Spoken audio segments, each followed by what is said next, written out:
Breaking news చూస్తున్నాం. మంగళగిరిలోని Telugu Desam party కేంద్ర కార్యాలయంపై దాడి కేసును పోలీసులు ముమ్మరం చేశారు. కేసులో నిందితులుగా ఉన్న మాజీ ఎంపీ నందిగం సురేష్ ను అరెస్టు చేసి కోర్టులో ప్రవేశపెట్టగా న్యాయస్థానం 14 రోజుల రిమాండ్ను విధించింది. ఈ కేసులో సురేష్ 80వ నిందితుడిగా ఉన్నాడు.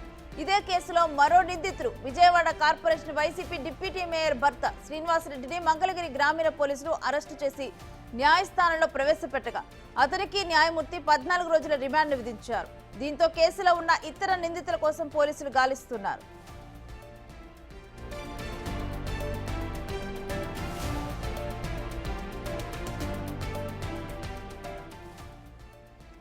మూడు నెలల పాటు సాక్ష్యాలను సేకరించినట్లు పోలీసులు చెబుతున్నారు. కీలక ఆధారాలు లభించడంతో వరుసగా అరెస్టులు చేస్తున్నట్లుగా చెబుతున్నారు.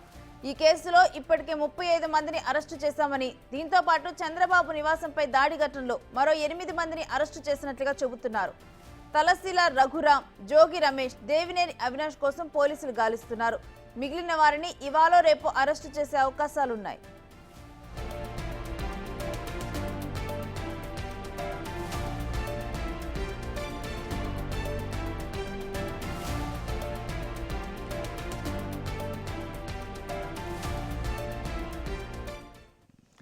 రైట్, ఇక కోర్టు అయితే 14 రోజుల రిమాండ్ ను విధించింది నందిగం సురేష్ కి. దీనికి సంబంధించిన డీటెయిల్స్ ఏంటనేది కూడా మా అమరావతి ప్రతినిధి శివాన్ అడిగి తెలుసుకుందాం.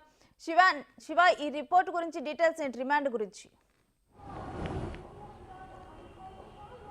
రైట్, మొత్తం మీద చూసుకుంటే రేణుశ్రీ వైఎస్ఆర్సీపీ నేతల ఒక్కొక్కరు అరెస్టు కొనసాగుతూ ఉంది. తెలుగుదేశం పార్టీ కేంద్ర కార్యాలయం చంద్రబాబు నివాసంపై జరిగిన దాడి కేసులో పోలీసులు శరవేగంగా దర్యాప్తు చేస్తున్నారు. దాదాపుగా 3 నెలల పాటు సాక్ష్యాధారాలను సేకరించే పనిలో పోలీసులు శరవేగంగా దర్యాప్తు కొనసాగించారు. ఇప్పటికే సాక్ష్యాధారాలని సేకరించారు. ఒకవైపు ఏపీ హైకోర్టులో వైఎస్ఆర్సీపీ నేతలు ముందస్తు బెయిల్ పిటిషన్ దాఖలు చేసినప్పటికీ కూడా ప్రభుత్వ తరపు న్యాయవాదులు గడువు కావాలని చెప్పి వారే కోరిన పరిస్థితి కనిపించింది. సో వారు గడువు కోరుతున్న నేపథ్యంలో కూడా బెయిల్ ఎక్స్టెన్షన్ చేసుకుంటూ కూడా హైకోర్టు వచ్చింది. ఎప్పుడైతే పూర్తి స్థాయిలో సాక్ష్యాధారాలను కోర్టుకు సమర్పించిన నేపథ్యంలో కూడా వెంటనే బెయిల్ పిటిషన్ డిస్మిస్ చేస్తూ హైకోర్టు ఆదేశాలు జారీ చేసింది. వెంటనే మాజీ ఎంపీ నందిగం సురేష్ని హైదరాబాద్లో విజయవాడ మంగళగిరి పోలీసులు అరెస్ట్ చేశారు. అలాగే డిప్యూటీ మేయర్ భర్త శ్రీనివాసరెడ్డితో పాటు మరొక 20 మంది పైగా కూడా నిందితులను ఇప్పటికే అరెస్ట్ చేసి రిమాండ్కి పంపించారు. ఇక మరొక వైపు లేళ్ల అప్పిరెడ్డికి సంబంధించి కూడా అరెస్టు జరిగినట్లు కూడా సమాచారం అందుతుంది. కానీ పోలీసు అధికారులు మాత్రం ఎక్కడ అధికారికంగా ధృవీకరిస్తున్న పరిస్థితి కూడా కనిపించట్లేదు. ఒకవేళ అరెస్ట్ చేస్తే అతను ఈరోజు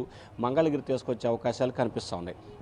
ఇక మిగిలిన అంశాలకు సంబంధించి చూసుకుంటే కనుక జోగి రమేష్ చంద్రబాబు నివాసంపై దాడి ఘటనకు సంబంధించి జోగి రమేష్ ఇప్పటికే అజ్ఞాతంలోకి వెళ్ళారు. నిన్న సాయంకాలం ఆయన డ్రైవరు, ఆయన అనుచరులని నలుగురిని పోలీసులు అదుపులో తీసుకొని విచారిస్తున్నారు. వారు ఇచ్చిన సమాచారం మేరకు హైదరాబాద్, బెంగళూరు, చెన్నై అలాగే విజయవాడ ప్రాంతాల్లో కూడా సోదాలు నిర్వహిస్తున్నారు. ప్రత్యేక గాలింపు చర్యలు కొనసాగుతున్నాయి. అలాగే దేవినేని అవినాష్, లేళ్ల అప్పిరెడ్డి, తలశీల రఘురాం, జోగి రమేష్ ఈ నలుగురు కోసం కూడా 15 బృందాల గాలింపు చర్యలు కొనసాగుతున్నాయి. ఏ క్షణానైనా వీరిని ఇవాళ రేపట్లో అరెస్ట్ చేసే అవకాశాలు అయితే స్పష్టంగా కనిపిస్తుంది.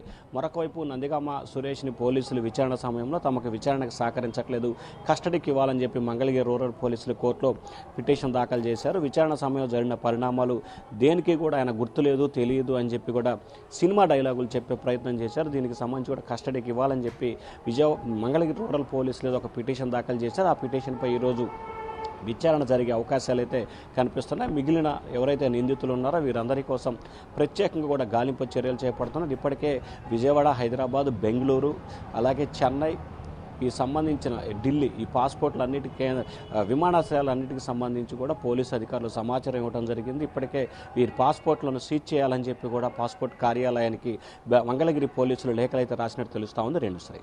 Right, thanks for the details Shiva.